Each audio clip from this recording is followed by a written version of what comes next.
You ask Tiger to solve. This deals with linear equations with one unknown. The final result is x equals 1 over 5. Let's solve it step by step. Simplify the expression. Expand the parentheses.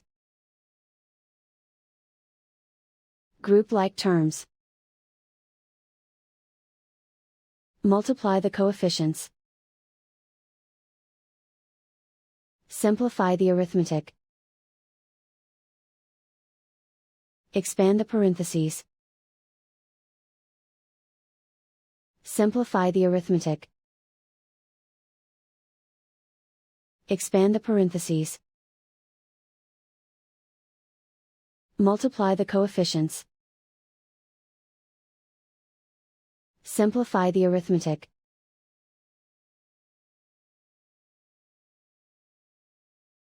Swap sides.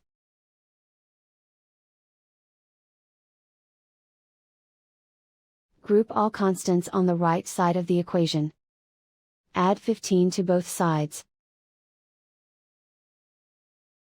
Simplify the arithmetic.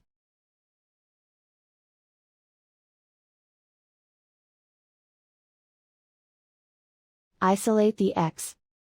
Divide both sides by 25. Simplify the fraction. Find the greatest common factor of the numerator and denominator. Factor out and cancel the greatest common factor. And so the final result is x equals 1 over 5.